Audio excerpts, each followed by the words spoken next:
Olá, eu me chamo Débora Cariú, da Mão Ancestral, e hoje eu vim te trazer o que você precisa saber para começar a fazer seus instrumentos sonoros de cerâmica.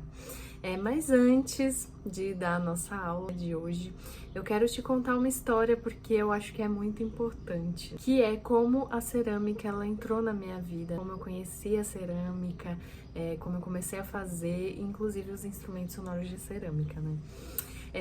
Bom, eu tava passando por um momento muito difícil, assim, na minha vida, com questões familiares, e eu precisava, assim, de algo pra me expressar, né? Algo que eu pudesse sentir a proteção das minhas guias. E eu fiz um rezo, né? Eu rezei mesmo à noite, antes de dormir, pedindo pra que ela me mostrasse o que eu poderia fazer pra materializar, né, ela, para que eu soubesse que ela estaria ali sempre comigo, para que eu sentisse a sua força. No dia seguinte, assim, incrivelmente, eu acordei com um som de águia, assim, voando. Ela às vezes até fica por aqui mesmo, muito forte. E eu acordei assim, né? E eu lembrei dos instrumentos que eu tinha conhecido numa viagem. E aí que eu falei, eu preciso fazer isso, eu preciso descobrir como é que faz esses instrumentos, né, sonoro. E aí eu falei, tá, mas eles são de cerâmica, né? Eu tive meu primeiro contato, assim, com a cerâmica com 4 anos, mais ou menos, com uma tia minha que é ceramista tradicional, né? Ela faz a cerâmica de forma bem ancestral, assim, também. E eu lembro de ter visto ela fazer. E aí eu pensei, eu vou seguir fazendo, né, esse instrumento da forma que a minha tia fazia. Só que, né, faz uns anos atrás eu não tinha telefone dela, não tinha nada. E eu falei, bom, eu vou ter que arriscar e testar, fazer um fogo, né, e criar. O processo foi muito de autodescoberta mesmo, meu, né, junto com o barro ali. Então eu fui explorando mesmo, experimentando, pesquisando o que eu conseguia pesquisar sobre como fazer esse instrumento, né, como criar ele, toda a parte da estrutura mesmo dele. E outras coisas eu fui experimentando, né, assim como a queima. E, inclusive, a gente vai ter uma aula para falar um pouco mais sobre isso. Fiz um instrumento, criei ele, acendi um fogo e coloquei a peça lá dentro. A primeira peça, assim, ela deu certo, apesar de eu ter feito de maneira que eu não recomendo, que é jogar direto no fogo, né? Tem todo um processo mesmo para você queimar. Ela deu certo, mas tiveram outras que não deram, que estouraram. Então eu fui aprendendo mesmo fazendo, errando e acertando, errando e acertando. Até que eu cheguei num ponto que eu entendi mesmo como fazer, né, todo passo a passo. E aí depois de testar muito, como eu falei pra vocês, eu pensei, será que eu consigo ensinar?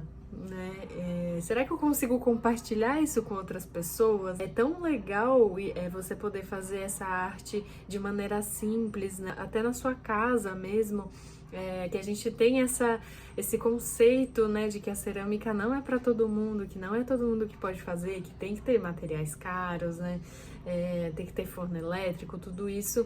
E aí me veio, né, isso, será que eu consigo ensinar? Até que eu vi as pessoas que eu ensinava tendo resultado. Então eu falei, sim, eu posso ensinar, né? Isso pode chegar a mais pessoas, esse saber.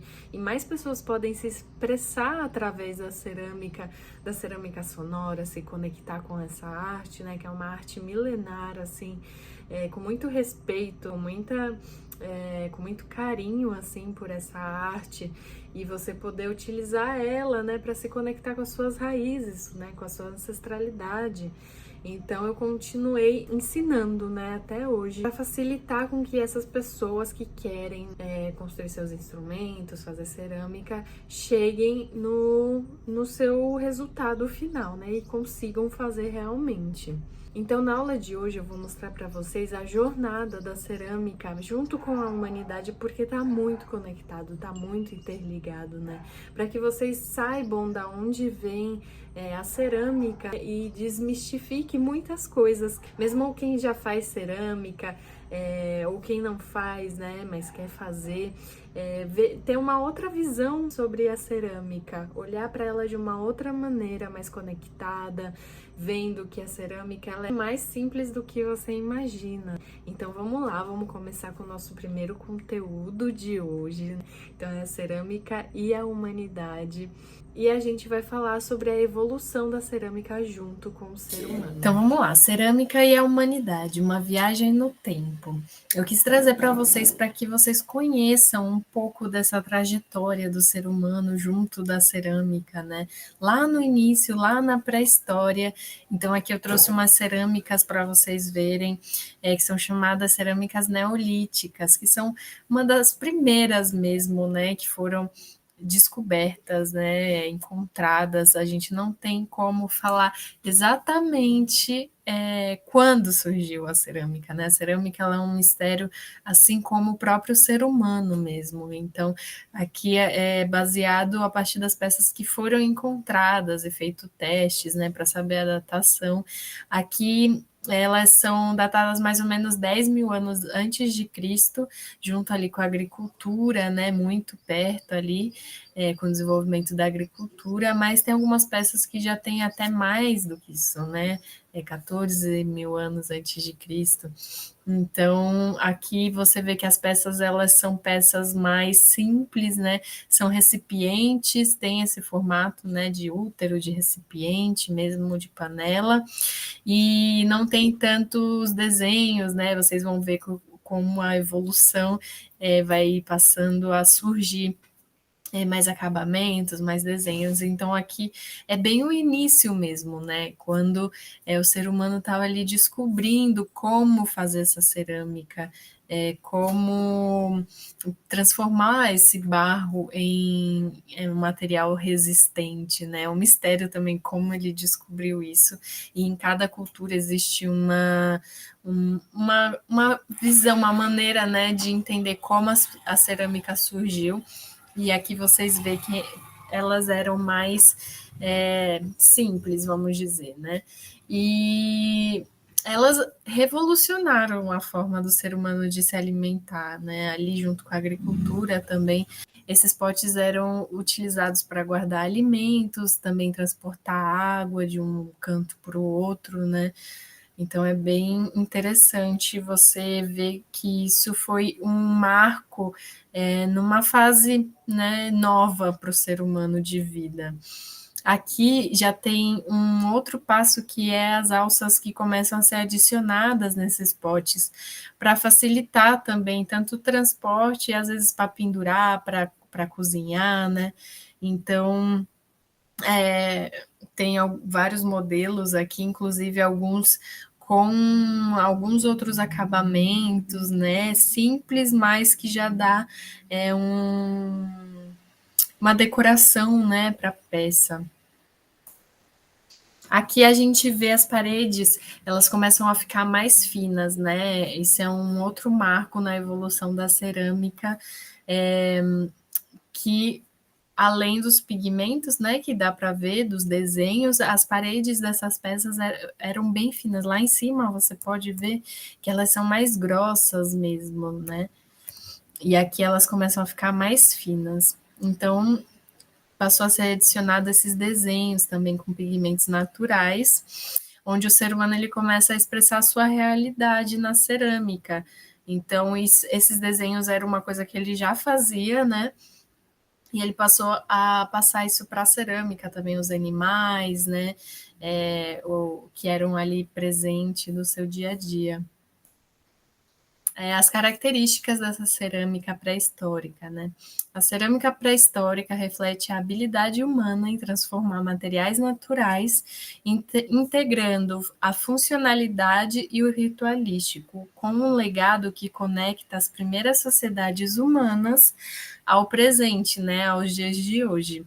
Então, ponto 1, produção manual. Sem a utilização de torno, que é aquele aparelho, né, que fica girando, tem o torno manual que você gira, né, ali sem a utilização de de eletricidade, tem os tornos elétricos hoje em dia, né?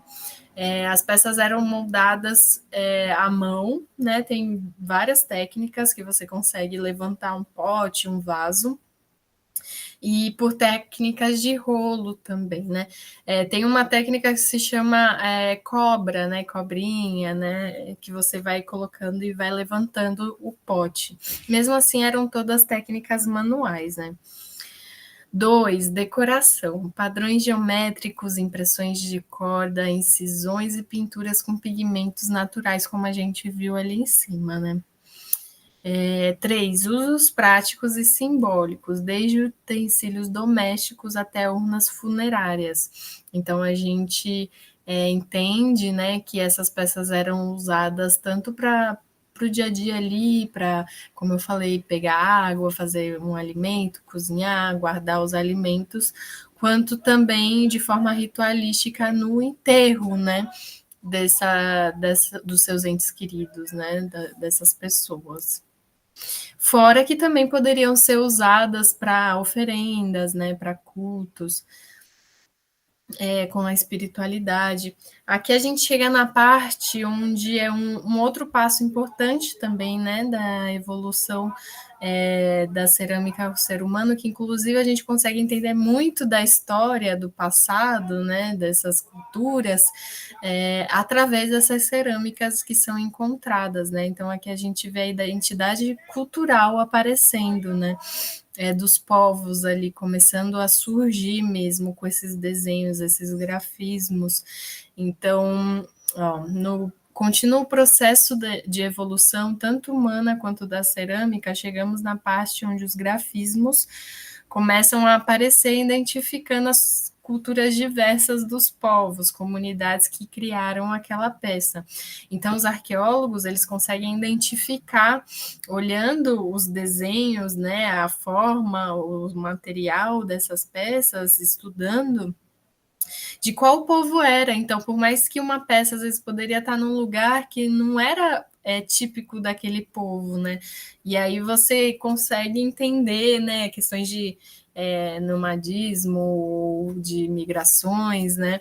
Porque às vezes uma peça de tal povo é encontrada num lugar onde não era o seu território, né, ali mais onde eles viviam mais, né?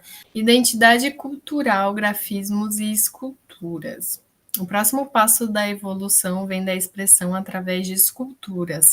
Existem figuras humanas chamadas antropomorfas e as figuras de animais chamadas zoomorfas, podendo haver até a mistura de humano e animal.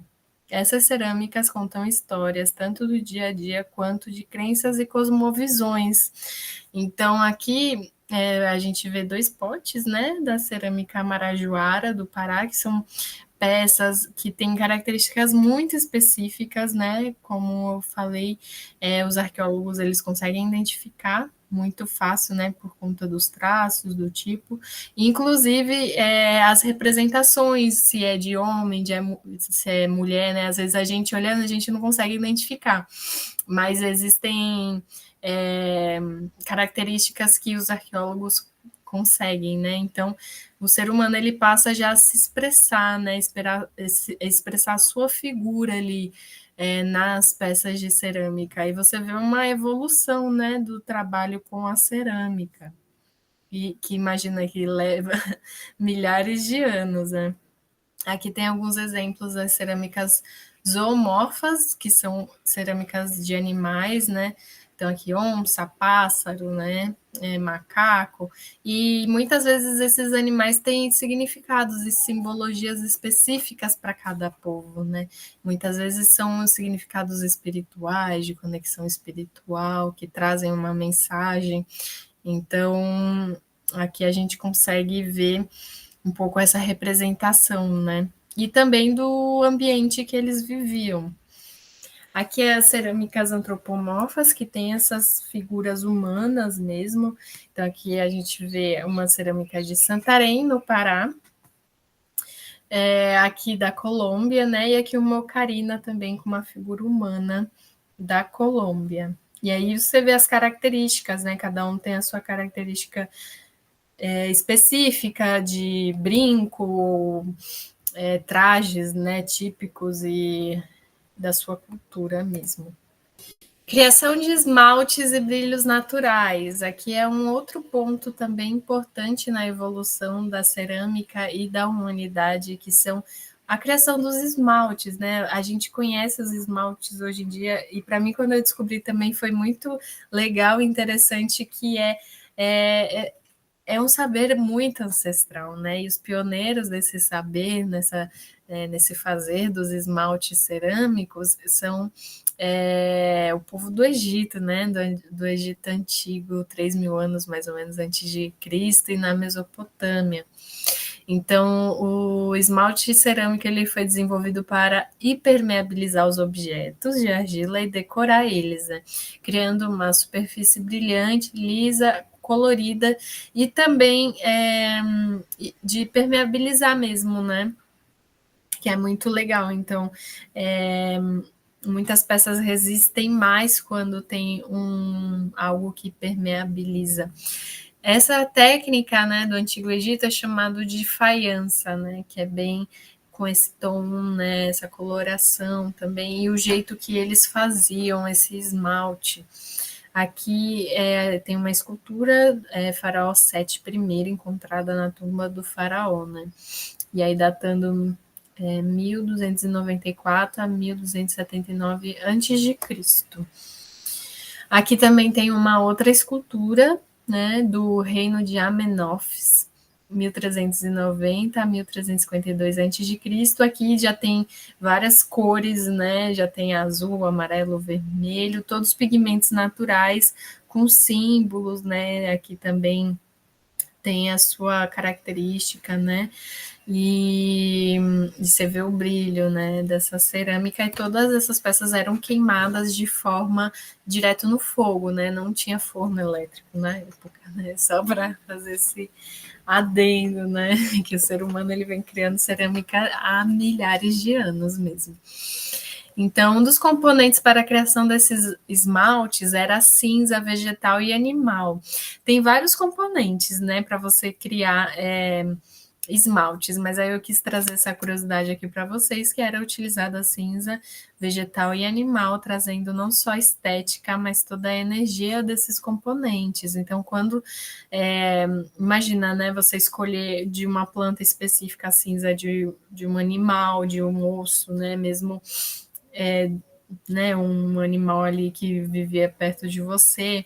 Então, tudo tem um significado, né? Muito importante a gente olhar que essas cerâmicas, até certo, a gente vai ver na história, elas eram feitas com intenção também, né? Os símbolos, os elementos que eram colocados, a forma que era colocada, tudo era pensado também, né? Era uma forma profunda de você se relacionar com o que você estava expressando ali através do barro e com a própria vida, né? Eu sempre falo que a cerâmica ancestral, ela não é só uma forma de você fazer cerâmica, é uma forma de você lidar com a vida, de você olhar para o mundo, para a vida, né?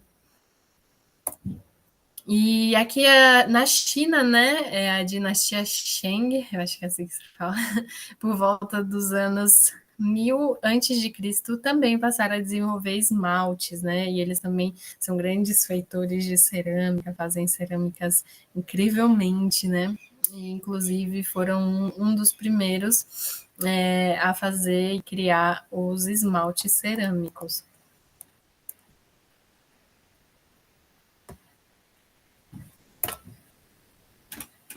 Na China, em 618 a 907 depois de Cristo. Então aqui também você consegue ver os trabalhos, né, feitos aqui riquíssimos em detalhes, todos feitos com pigmentos naturais, né, com esmaltes também, queima ancestral, né. Então eles não tinham eletricidade na época, então você vê o trabalho, né, que primoroso, assim, também esses detalhes. E o brilho com resina natural, que é uma maneira também mais simples de você impermeabilizar as peças de cerâmica, de você dar esse brilho. Aqui tem uma cerâmica Surini, né, que eu tive a oportunidade de ver esse ano de perto, que tem um acabamento incrível, né, com resina. E essas resinas, eu vou dar um exemplo para vocês do breu, né, que você pode utilizar para passar na sua peça de cerâmica. E tem outras, né, mas às vezes tem outras que são segredos entre os povos, assim. Mas aqui eu sei que dá para ser utilizada o breu, por exemplo, né? Então, e cera de abelha também. É uma maneira que, inclusive, eu utilizo a cera de abelha, é fácil de encontrar, né?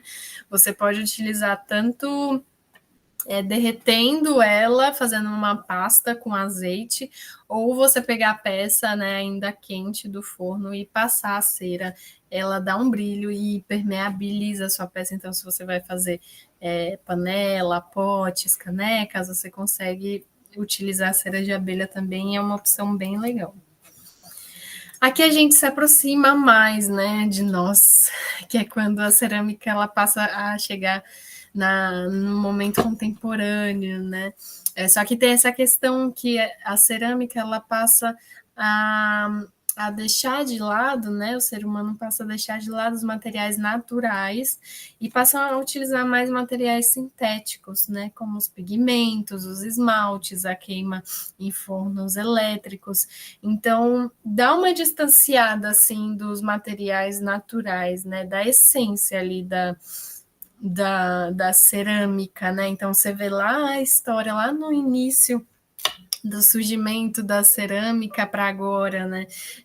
Então tem um pouco esse distanciamento, assim. Então você vê as cores, né? Os acabamentos, acaba tendo formas mais retas também, né? Enfim, a cerâmica ela é um mundo, né? Não só retas, né? Tem vários tipos, de vários formatos, de vários jeitos. Mesmo na cerâmica contemporânea abrange assim, é ilimitado, né? Porque cada peça de cerâmica é um ser humano ali que está criando, então vai ser único, vai ser, não vai ter igual, né? Mas aqui é a questão da forma de fazer, né? Da forma que o ser humano passa a fazer a cerâmica, é escolher os materiais e a forma, né, de se expressar através do barro. Aqui é outro momento que a cerâmica chega na parte industrial, né? Que ela passa a ser produzida em grandes quantidades, mesmo pensando no mercado, pensando no capital mesmo, e por máquinas, né? Então fica uma coisa bem mecânica, assim, uma coisa que era mais intuitiva, né? Mais conectada ali.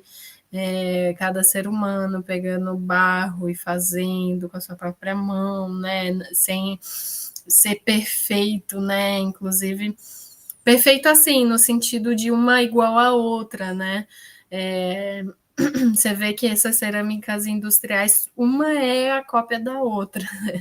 E o interessante também é essas diferenças, né? Que as práticas manuais trazem, assim, essas peças efêmeras, né? Únicas. A cerâmica, ela passa a estar num lugar de mais comercialização, né, na cerâmica industrial. E, inclusive, né, às vezes a gente acha que a cerâmica está só em potes, em panelas, em vasos, mas também, se a gente vê os pisos das casas, os telhados, né, também são feitos de cerâmica até hoje, né? Então, a cerâmica está sempre junto com o ser humano. E uma curiosidade que eu trouxe aqui para vocês é que ela foi escolhida para ser revestimento de ônibus espaciais, devido à capacidade dela de suportar altas temperaturas. Então, quando eu vi isso, eu achei incrível, porque a cerâmica ela tem uma força, né, e uma resistência muito grande. A cerâmica ritualística, falando um pouco aqui para vocês, que são utensílios para cerimônias, esculturas cerimoniais, né? Que você põe ali uma escultura representando algo, né? Um animal ou uma divindade mesmo. Os instrumentos musicais, né? Os instrumentos sonoros, inclusive, são peças ritualísticas, porque são utilizadas para momentos específicos e muitos deles para essa conexão com a espiritualidade, com a natureza, com você mesmo, né? E essas peças que também têm grafismos sagrados, tem peças que não é qualquer grafismo que está ali, que ele tem uma simbologia forte, né? Urnas funerárias, cachimbos, né? Na minha ancestralidade é muito forte cachimbo de cerâmica. E isso tudo é usado com intenção, né? Porque, por exemplo, o cachimbo é usado o tabaco, que é uma planta de poder. Então, é para esses momentos de conexão mesmo. E aí eu trouxe alguns exemplos de tipos de instrumentos sonoros de cerâmica, né? Que, lembrando que são ritualísticos, né? Aqui tem duas flautas, né, da cultura maia. Aí você vê que tem essas representações humanas, né? Cada um com a sua característica, com seus elementos. As ocarinas, né, aqui da Colômbia, trouxe esses dois modelos, mas inclusive aqui no Brasil, lá no Pará, em Santarém, e no Amazonas também, tem achados, né, de instrumentos sonoros, de cerâmica, ocarinas. E esses instrumentos musicais, eles são os mais antigos da humanidade, né? Os de cerâmica e os de ossos são quando o ser humano passou, né, a criar sonoridades, a criar música, né? Então é muito forte, é muito incrível. E tem outros instrumentos, tambores. Eu não trouxe aqui uma foto para vocês, mas tem tambores ancestrais, por exemplo, em Nazca, né? Aqui é um que eu fiz. Eu trouxe essa imagem para vocês, que inclusive tem no curso dos Sons da Terra. E aí tem as maracas, sinos, apitos, udu, que é um instrumento africano, e muitos outros. E todos são instrumentos ancestrais, né?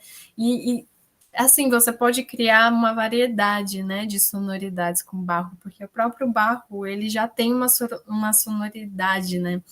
E aí você consegue criar muitos sons da terra, do barro, né? E aqui tem alguns exemplos desses instrumentos. Trouxe aqui para vocês verem também as urnas funerárias, para vocês conhecerem, né? Aqui, urna funerária Marajoara e uma urna funerária Cariú, que é da minha ancestralidade. E você vê que cada uma tem as suas características, né? Os seus grafismos. Eu tive a oportunidade esse ano de ver de pertinho essa aqui lá no Museu do Homem Cariri, no Ceará, em Nova Olinda.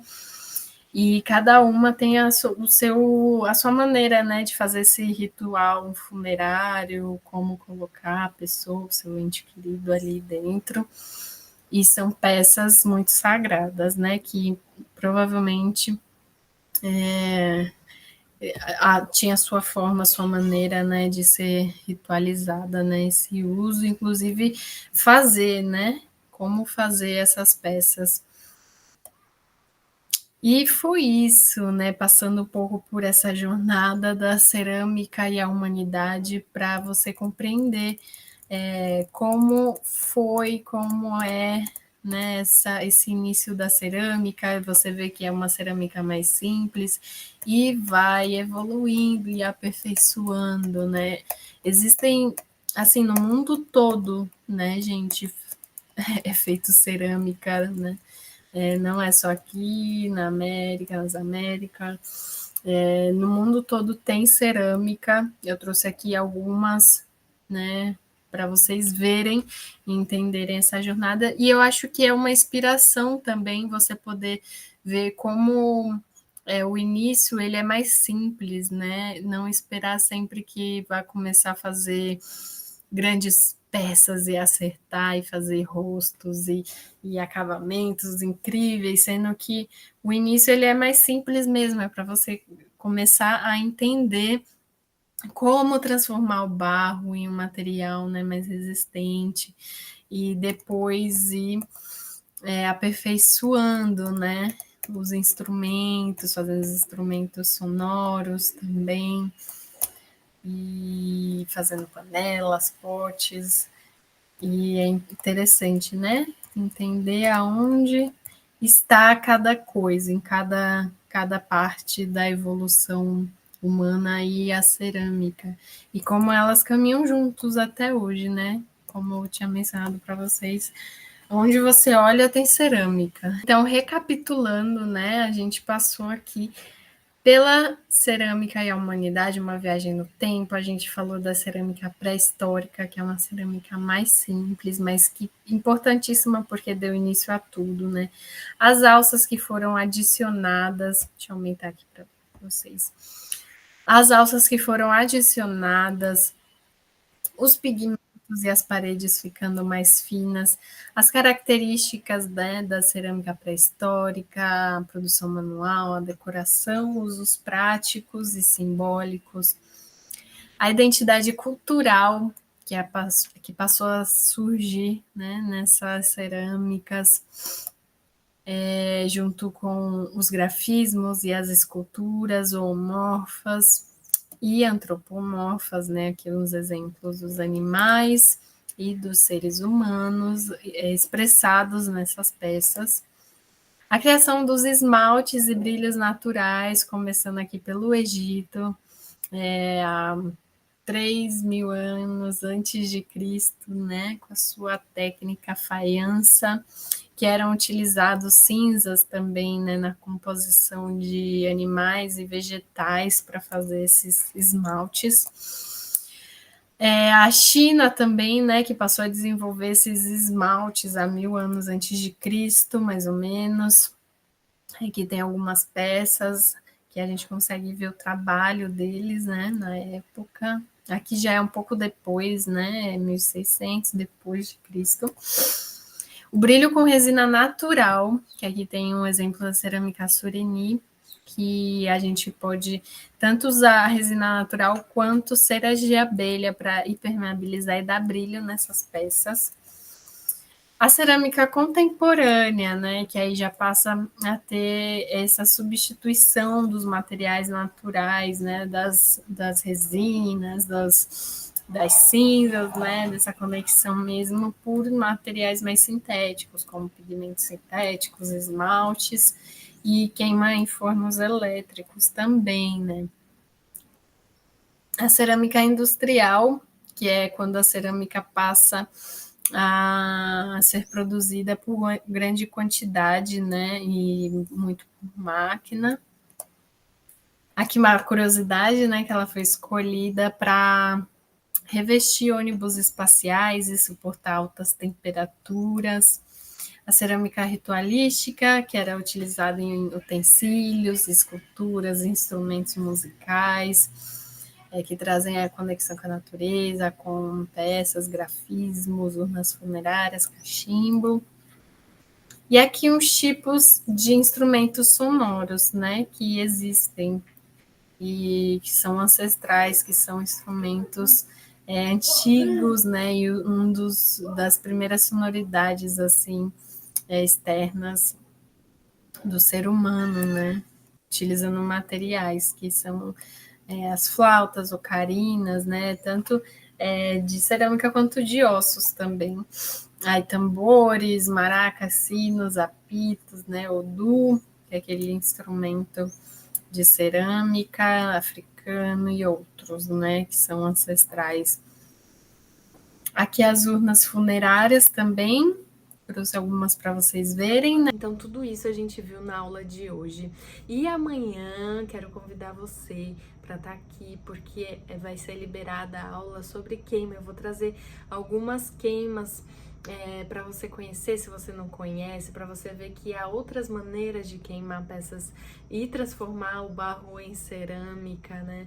Para a gente expandir a nossa visão sobre isso, desmistificar, né, que a cerâmica não é para todo mundo, e para você conhecer, né, para você, quando você fizer seus instrumentos, quando você tiver eles prontos, você saber onde você pode queimar, né? De que maneira você pode queimar. Então vem para a aula de amanhã e não esqueça de entrar no grupo de WhatsApp e do Facebook. O grupo do WhatsApp vai ser para enviar informações para você sobre a jornada e o grupo do Facebook é para você tirar dúvidas, interagir com quem está acompanhando essa jornada lá. Você pode conversar, trocar figurinhas, conhecer outras pessoas. Então eu te espero amanhã para a nossa segunda aula da jornada Queimas de Cerâmica. Abraços!